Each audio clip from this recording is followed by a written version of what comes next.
本期话题：老祖宗更重视环保。生活在北京的人呢，会发现最近2年北京的雾霾天少了很多。就算是供暖季来了，冬天到了，空气质量也没以前那么差了。那么这是什么原因造成的呢？实事求是说过去为了追求经济效益，重视工业发展，导致很多环境污染问题，给我们的健康和生活产生很大影响。现在人呢都意识到了环保的重要性，经过多年的整治呢，应该说环境才一点点的恢复。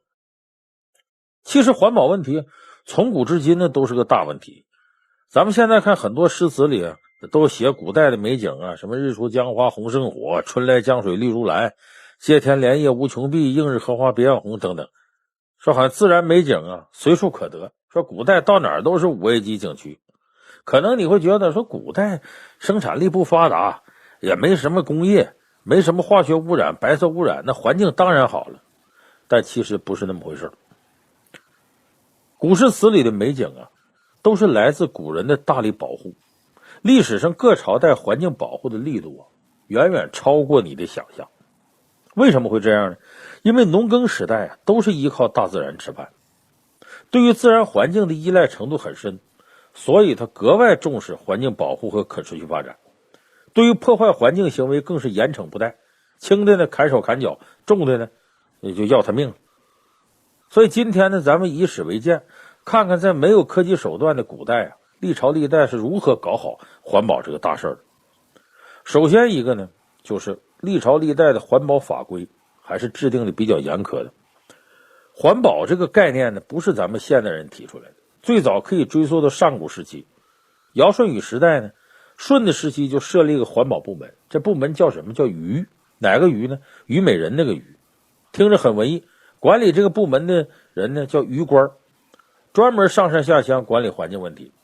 小到呢打井，得让人用上干净无污染的水，大到巡视山川湖泊，严打滥砍滥伐的不法分子，都在这个虞官的管辖范围内。到了大禹统治时期就更专一些，发布了禹禁，就大禹制定的禁令规矩，规定叫春3月山林不登府，夏3月川泽不入网。意思说春天规定时间内呢，你不能上山滥砍树，因为那时候正是树长得最好的时候。夏天呢规定的时间段内呢，你不能在河里乱打鱼，尤其是不能使大网，要避开鱼类繁殖的时间，保证小鱼能够长大，要不然第2年你就没有足够的大鱼可抓了。所以就历朝历代说到这个8个字都是很注意，就是竭泽而渔，焚林而猎。就你把这个狐狸鱼都打走了，你为了抓这个森林里野生动物，你把林都烧了，这是绝对不行的。所以你这个呢，到现在为止我们很多政策制定都是老祖宗传下来的。你比方说咱们这个沿海地区用的休渔政策，就特定时间段内呢不准捕捞，给鱼类呢充足的繁殖跟生长时间，这其实是老祖宗可持续发展相关的法律规定流传到现在的一种体现。所以这个环保法规和要求不只是约束大臣和百姓的行为，就连皇上你要犯了这个也不行。只不过呢，不可能说像惩罚老百姓那么严重。历史上有一位这个国王就是违背了渔猎的法规，让大臣给教育。就是春秋时期鲁国的国君鲁宣公，有一回他没控制住，兴致来了，他呢在夏天规定时间带着网去捕鱼去了。你这还了得吗？一国之君公然违反禁令。他身边有一位大夫叫革，就是革命的革，及时出面制止，还把他渔网给割断了。说大王，你记不记着这个管仲说过的一句话，叫为人君而不能谨守其山林，不可以为天下王。就是你作为这个王者，你不能保护好你管辖地面的这些环境，你就不配当这个大王。照理说呢，皇上抓鱼这么件小事被大臣割渔网，这脸打的是啪啪的，这皇上肯定生气。但听了革说的话呢，鲁宣公反而向大臣道歉了。这革就告诉鲁宣公说，大王，冬季你可以撒个欢去捕鱼捕鸟兽，但到了春季鸟兽鱼类繁殖的时候，你不能这么滥捕捉。可是你呢在这鱼撒子怀孕的时候捕鱼，不让鱼繁殖，这属于贪得无厌。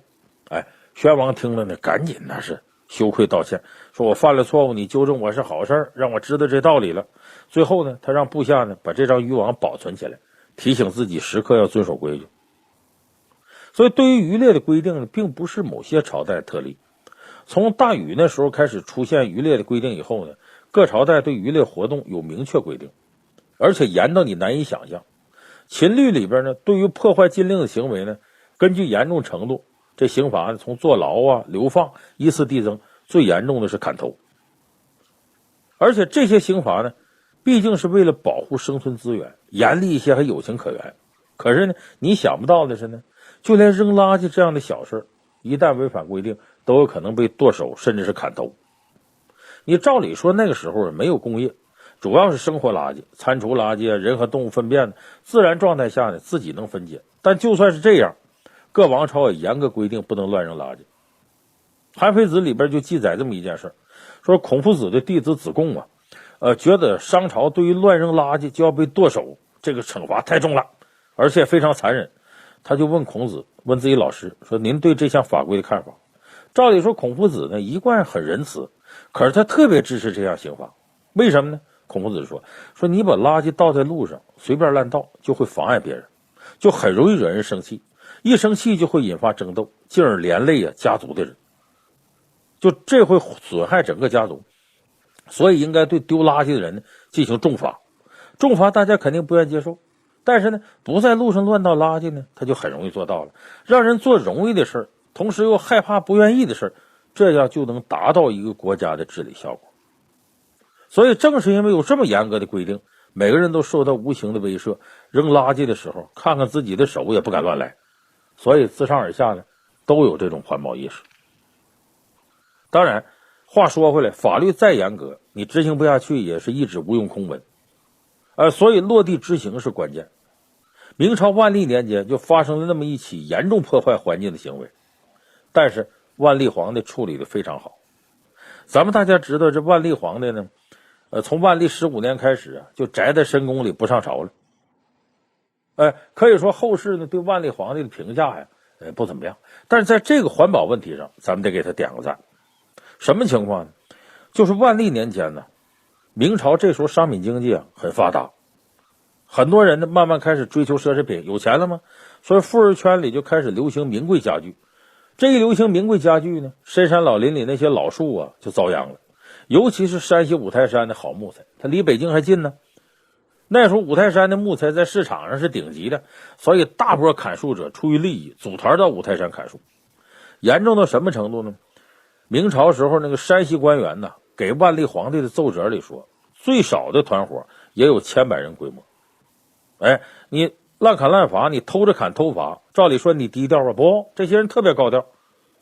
有些猖狂不法分子呢，拿着一些这个炸药和开山设备上去弄树去，而且有专门的这个自己的军队，谁敢来阻止滥砍滥伐他马上就暴打，就等于自己带保安干违法勾当。五台山咱都知道是佛教圣地嘛，五台山上和尚看不下去了，组团来劝这些人，结果被这些这个偷砍偷伐的人呢给暴打一顿。而且就这么连着几年，很多山头绿色不见了，全成秃山了。所以万历一看奏折写这些内容当场就把兵部大臣给叫来。他一般没这么利索，让兵部这帮久经沙场专业打仗的人定计划，然后调动山西当地驻军，开始撒网巡逻，设立伏击圈，没多久呢就连番痛打这些盗贼。大波滥砍滥伐的砍伐团队不是给揍的落荒而逃，就给活捉了。抓这些人咋处理呢？万历诏书当中写的很明白，给我严办。领头的一般砍头，下边人连判刑带流放都有。所以有圣旨在手呢，下边人敢打敢抓。之前那些被这个盗砍团伙欺负的僧侣也跟着部队上山巡逻，因为他们熟悉地形嘛，所以见着盗贼就打。一连大概有那么3-4年，把这些盗砍盗伐的团伙打得再也不敢来了，这才保住了五台山的森林。如果那个时候万历皇帝不这么干，咱们今天上五台山你可能看不到满山的郁郁葱葱。所以你看懒得出奇的万历皇帝在保护环境的时候如此雷厉风行，你就可想而知中国古代皇帝对于环保治国得有多重视。那么为啥皇帝如此重视环境问题呢？一个是中国古代的思想天人合一，人和自然和谐共处。皇上是天子嘛，怎么也得受这思想约束。另一个是来自现实问题，你打仗啊、治国呀、救灾呀，你都得有钱有物资。物资从哪儿来呢？都是人从大自然当中索取来的。你不污染是基础，更重要的是保证资源的可持续供给。所以合理利用生物资源，实行可持续发展策略。我们今天你总能听到这两句话啊，是两会的报告你也总有。其实这两句话是中国古代历朝历代立国的根本，从来就没有抛弃过的。你看汉朝那时候，由于长期战争破坏跟土地荒废呢，资源和环境呢都被破坏了，所以汉朝很多皇帝都开始意识到环境保护的重要性。你看汉文帝之后，这文景之治休养生息，其实就是皇上带全国人民一起保护环境。那时候虽然国家土地呢有很多，但大部分都是荒地，你常年累月打仗哪有劳动力种地，所以就导致土地啊没有种植粮食作物。所以文帝一看这么多土地被浪费，很心疼。但种粮食呢，你这有农业技术，而且一点点普及呢也慢。所以当时呢文帝推广呢先种木材。木材呢它也是战略物资，可以当燃料，还可以盖房子，还可以制造这武器。所以那时候一开始全国先是掀起种树热潮。平民百姓如果你生前不种树，那对不起，你死后都不能用棺材。就像我们现在呢义务献血，你没有那证，你到医院你有点事需要输血的时候也费劲。所以官员呢带动老百姓种树，也成为你政绩考核的一个标准。有的官员很聪明，让大伙种桑树，不仅能绿化呢，还能养蚕，蚕吐出丝线呢做衣服，循环利用，既得到木材，又提高老百姓生活水平。这大伙都有事干了，都忙活着挣钱了，也就没时间再干违法犯罪事，还间接维护社会稳定。所以这是一举多得的好办法。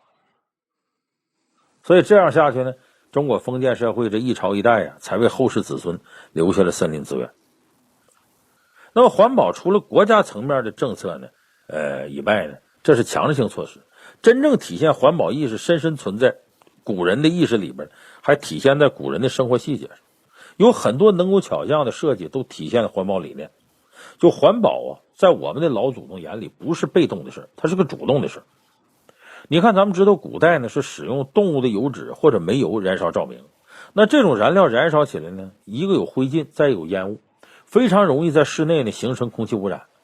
为解决这样问题呢，咱们老祖宗很聪明，汉代就出现了设计精良的环保灯具。我给你说两个，你就看非常有意思。第一个叫长信宫灯，这个灯呢，它是呢从中山靖王刘胜的老婆窦婉的墓里出土的。你在中学历史书上啊就能看到这国宝，它造型呢是一个宫女啊蹲坐到那儿，右手在上，左手在下举着灯，通体鎏金，造型很精巧。出土时候呢，上面的金箔有都剥落了，但是2000年之后，在灯光照射下呢，整个灯体啊闪闪发光，非常华贵。说长信宫灯是怎么来的呢？这个当时窦太后啊，她住的宫殿叫长信宫。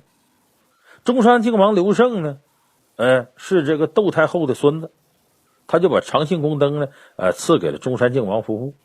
说据说是这么来的。就是基本上来源呢，大家认可呢是窦太后往下传的。那至于当时谁发明的，那就不可考了。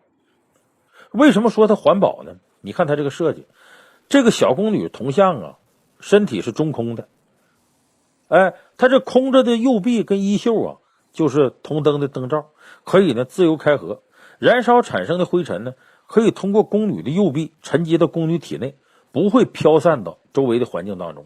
它各个部件还能拆开，还能单独清洗，特别方便环保。所以长信宫灯呢，被誉为叫中华第一灯。美国前国务卿基辛格来华访问的时候呢，参观文物展览，一看到长信宫灯就非常感慨，说2000多年前中国人就懂得环保，这太了不起了。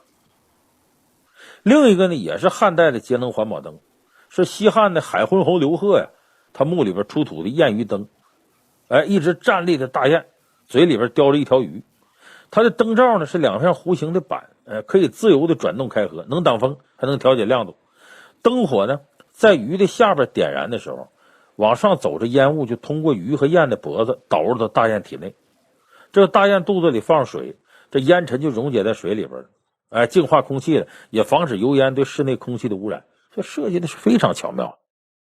你看，今天呢，咱们介绍几千年来呢，在没有严重环境污染的前提下，各个朝代从环保法规到可持续发展政策，再到生活细节，都体现了古人对环保的重视。而几千年前没有环境污染的老祖宗，他环保意识就覆盖了生活的方方面面。所以我们今天人面临着这么严峻的环境污染，更应该把老祖宗这种意识发扬光大。你看老祖宗对环保守住了，我们今天才拥有了如此多的生产资料和生活资料。那么我们怎么做呢？你吃自己的饭吃饱了，你把子孙的锅给砸了，这根本不是本事。就尽可能给后世子孙可持续发展留饭，这才是今天的责任。所以环保呢，是我们现代人应该秉承的基本的一个理念。2014年2月，北京首度发布空气污染橙色预警，100多家企业暂时停产停业。雾霾已经成为家门口的污染，汽车尾气、煤炭燃烧、钢铁企业，究竟谁是制造雾霾的元凶？车辆限行、停产停工，治理措施引发哪些争议？我国环保法实施几十年，为何难见成效？经济发展与环境保护两者关系该如何平衡？伦敦烟雾事件、洛杉矶光化学污染，历史给了我们怎样的启示？蓝天白云，青山绿水，我们还要等多久？本期老梁观世界与您共同探讨老百姓最关心的话题：环保躲不开的雾霾。去年10月份的时候啊，在这个华北地区，甚至是华东、华南地区，都出现了雾霾。那么那也是首次全国大范围出现雾霾状况。那么今年这种现象有可能持续的加重。你就拿这个2月下旬来说，北京地区，你去年开始颁布的有关预警各方面的措施，今年就用上，而且提升到了得说是次严重的预警系数，因为它分成蓝色预警、黄色预警、红色预警、橙色预警，现在一下就到了第2级这个橙色预警。到橙色预警的时候呢，北京市呢就要4停，停产、停工、停放、停烧，很多的具体设施，假如说再到红色预警，那可能就要单双号限行了。我想在这种情况下，很多人对这个雾霾他心里的怨气是很大的。因为我们现在有一点大家已经达成共识了，就是雾霾它并不是大自然造成的，而是我们人为造成的，它是由重度污染带来的。所以这个 PM2.5 这个概念几乎成了家喻户晓的这么一个新名词儿。那么在这种情况下呢，我们对雾霾为什么说它绕不开？你可以想象一下，就食品安全我们出过很多问题。那么有的人说什么呢？我买的最贵的，我不买那便宜的，它添加剂什么的害不着我。那么这个雾霾，你上到达官显贵，下到贩夫走卒，谁能跑得了？谁能不喘气儿？所以说这个问题成了我们大家要直面的问题了。而且最近一段时间以来，到医院里你看看，呼吸科这个病人比过去成倍的增长。而且我以前还没觉得说雾霾怎么着，最近这1年来我有深刻的体会。我住在北京，开开窗户，如果外边是雾霾天的话，我真的就感觉到有点呛。就是我想这方面会极大的影响人的心情，也肯定会对我们生存的质量带来非常大的影响。所以我们直面雾霾、研究雾霾，其实是打开我们这个社会对环保认知的一把非常好的钥匙。以往我们可能觉得说中国的环保问题已经很严重了，可能很多人没有这个深刻体会。比方说某一条河流被污染了，我远离那个河流啊，然后哪儿出现癌症村了，出现什么重金属大米了，我们都可以有方法规避。但是雾霾等于把你推到了一个角落，你躲都躲不开了。所以对雾霾的这方面的研究和治理，其实是解读中国当前环保问题的一个最重要的样本，甚至有可能由此解开中国环保长期以来解决不了的一些问题。那么首先我们要解决的是什么？就雾霾我们要达成一种共识，它是怎么产生的？有人说这怎么产生不重要，抓紧时间治理吧。我认为非常重要，因为现在大家对雾霾产生的原因众说纷纭。你看我举个例子啊，就是我有些同行，你看这个著名的主持人主持《非诚勿扰》的孟非，他就提出来说中国这雾霾，他说你看美国汽车保有量远远高于中国，人家是轮子上的国家，人家怎么没有雾霾呢？怎么你这就有呢？所以说汽车尾气不是这个雾霾的最重要原因，甚至没有多大关系。崔永元也说呢，说环保部门发布的一会儿这个汽车尾气影响是16%，一会儿汽车尾气对雾霾影响是20%多。崔永元说看得我都不信这个数据了。崔永元做了一个比喻，挺有意思，说这个大家开车对雾霾的影响，就好比一个居民在自己的小区里放一个屁的影响。你看，还有那个著名演员姚晨在他的微博上说这个11期间，去年11的时候，国庆节的时候，汽车也限行了，北京车流量也很少了，可是雾霾依然把人呛得够呛。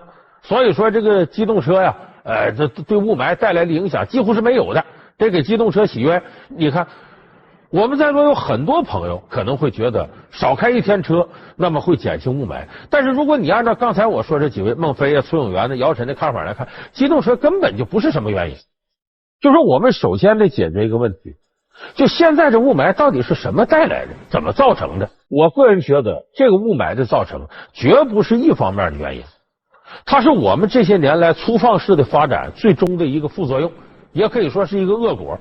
单纯消耗能源带来了诸多的问题。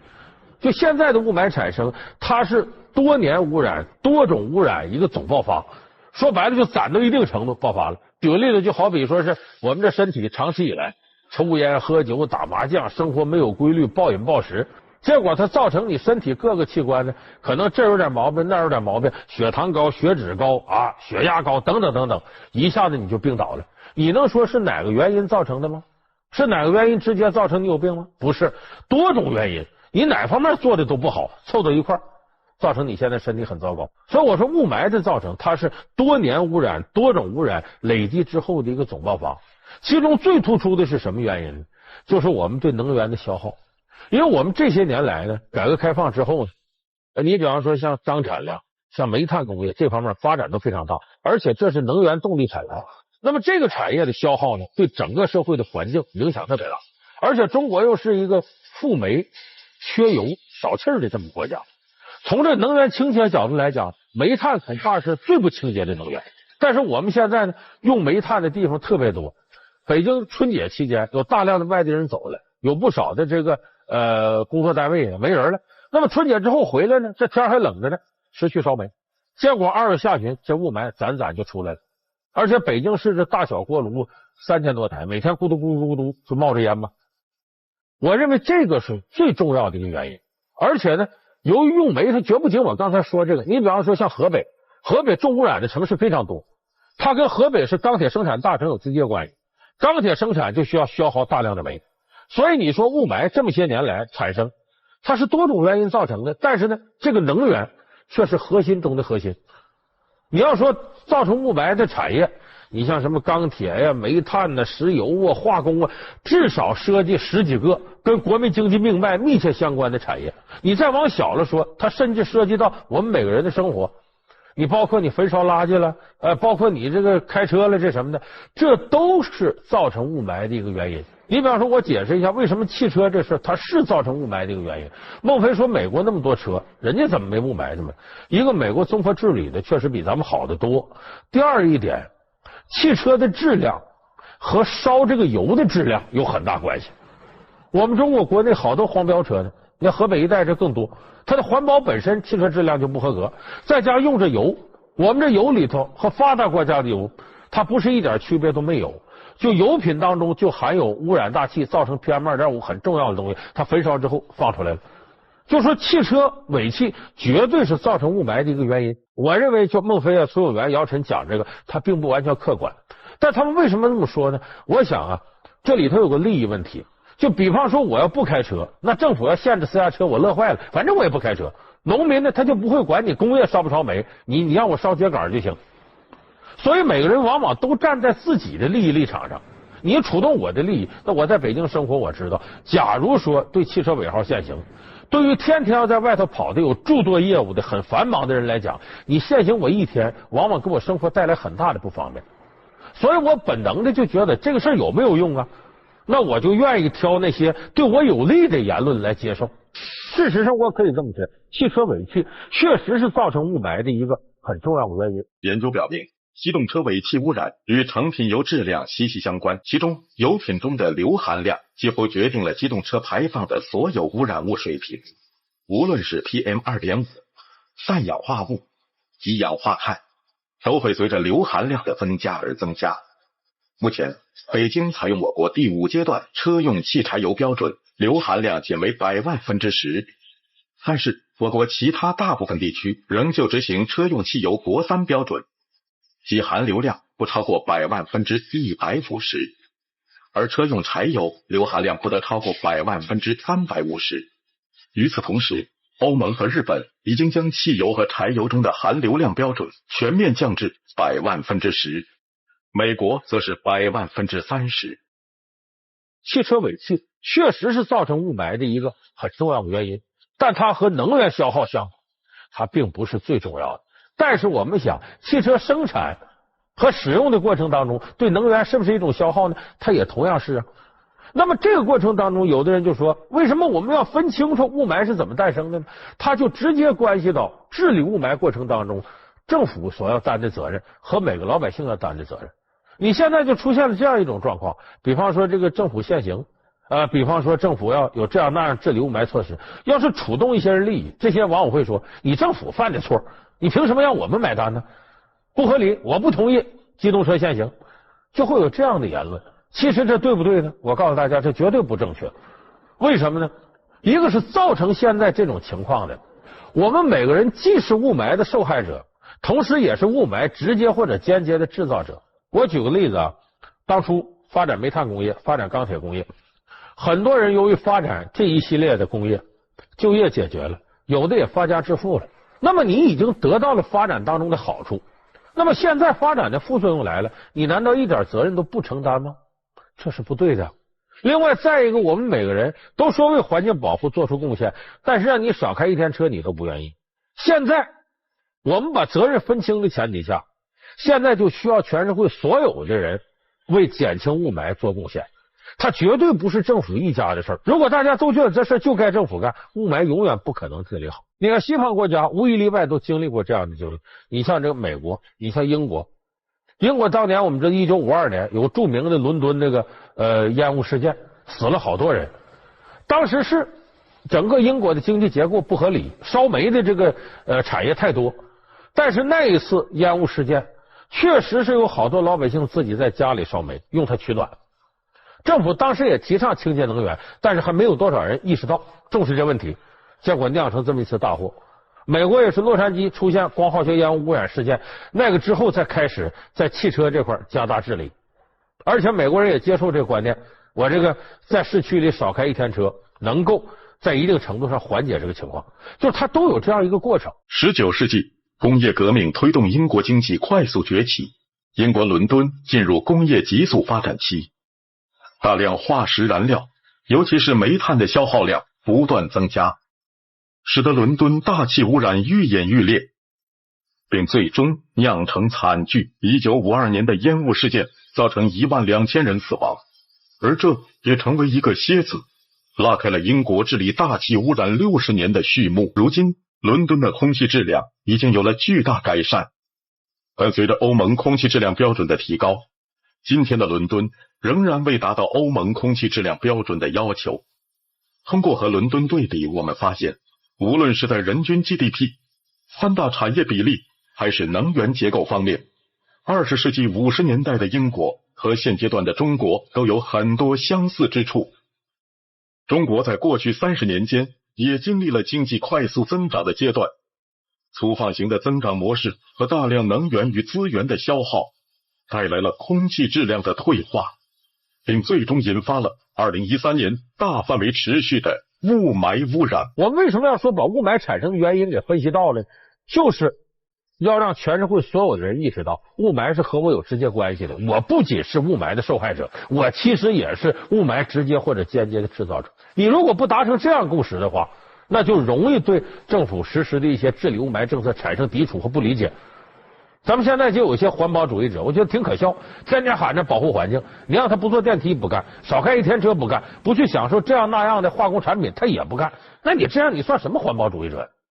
忽视环境保护，片面追求 GDP，经济高速发展带来哪些负效应？哈尔滨禁烧秸秆，北京执行4停措施，治霾应急预案能否行之有效？怎样才能治标又治本？1989年我国环保法实施至今，为何难见成效？发展经济与保护环境的这场 PK 究竟如何协调？所以就是说，分清它的原因，有在于好处就是我们每个人都能够肩负起自己应该负的责任。那么这个问题解释清楚了，有一点要向大家明确，我刚才说分清责任、讲清原因，绝对不是给政府推脱责任，因为眼下我们经济发展产生雾霾，这个能源消耗，这个在于我们历史上可能片面就发展那些能源消耗的大干快上，很容易就上来的企业，所以现在出现这个局面呢，也和对能源的片面依赖有直接关系。那么现在说政府面临这种情况下，他应该有什么样的思维来提高自己的管理和治理能力呢？我说有这么几点，首先一个就是你发展的产业结构这里头，对那种能源低消耗的环保型的企业要优先给往上推，而且这种推什么企业是最优先的呢？就是针对眼下造成雾霾原因的，如果我们能够通过这种企业的出现减轻造成雾霾的原因，这就应该优先发展，重中之重。我举个例子，去年我还是说哈尔滨10月份那次雾霾，有的专家就提出来什么原因造成的呢？周围这不郊区吗？农民烧那秸秆，一烧秸秆呢，不仅产生大量烟雾造成污染不说，他把这个郊区的地表啊给烘热了，哈尔滨市区里的雾霾散不出去了。那么这可以说农民烧这秸秆是一个原因，那这秸秆搁到这儿怎么办？那只能把它烧了，最后进到地里来年做肥料。你要不让它烧，就耽误它好多事儿。所以最重要的事是什么呢？不是不让农民烧秸秆，而是呢想办法把这些秸秆呢通过沼气或者其他的方式转化成一种清洁能源。应该在农村大力扶植这样的企业下乡，来解决这个问题。对这样的企业给予税收诸多方面的减免和优惠政策。也就是说，你不能光赌，你还得赶紧发展这些清洁能源的产业，这个是非常重要的。就是我们总得想一个办法，能够把这些需求疏导出来，而不是一刀切。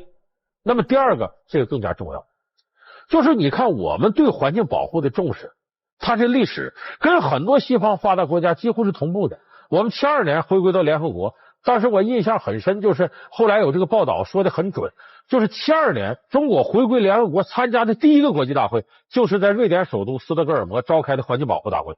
然后73年咱们国内的大会里边也提到了环境保护，79年我们就制定了环境保护法试行的草案，然后89年环境保护法正式实施。就你按这个步点来看呢，我们搞环保那已经都30-40年了都，可是跟同样起步的一些西方国家比，我们照人家差的很多。就是我们必须得意识到，在立法层面和执法层面，我们这个环境保护法在现实当中没有发挥多大的作用。一个重要原因的是呢，环境保护法89年到现在，这已经是快30年了，20多年过去了，没有太大的改动，就是它的力度不够，它造成呢，如果违背了这个法律，惩罚措施力度也不够，怎么执行监督各方面都不够。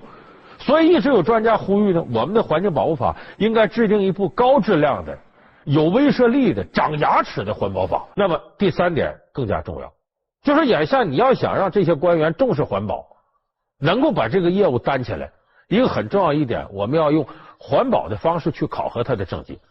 这就我们长久以来强调的绿色 GDP 嘛。绿色 GDP 其实的概念并不是不重视经济，经济发展这个 GDP 依然在这儿，问题是你发展多大，你这成绩里要减去两方面，一个是对环境污染的代价，一个是能源消耗的代价。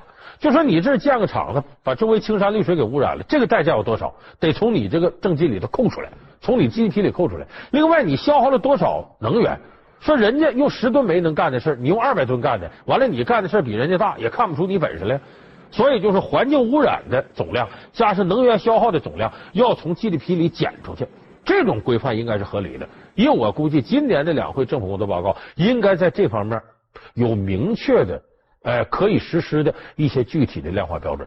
所以我们说治理雾霾它是一个长期的过程，是个持久的过程。西方的发达国家呢，在治理雾霾，美国前前后后用了大概20-30年，英国也用了将近30年。那么在这一方面呢，中国既然是后发展国家，它是可以借鉴先发展那个国家的一些经验和教训。如果我们把刚才我要说这几个方面要做好的话，我相信中国的雾霾治理绝对用不了30年。当然最后归根到底还是我们每个人得监督来完成治理雾霾的科学化的布局和战略，同时我们每个人呢又要积极配合政府正确的措施来完成对雾霾的这种治理。你具体到我们每个人，咱们像开车呀，或者说其他的生活习惯方面，稍微的向环保这方面靠拢一下，全是会形成一种合力，可能雾霾得到根本治理，青山绿水又回来那一天就会更早的到来。好，感谢你收看这期老梁观世界，我们下期节目再见。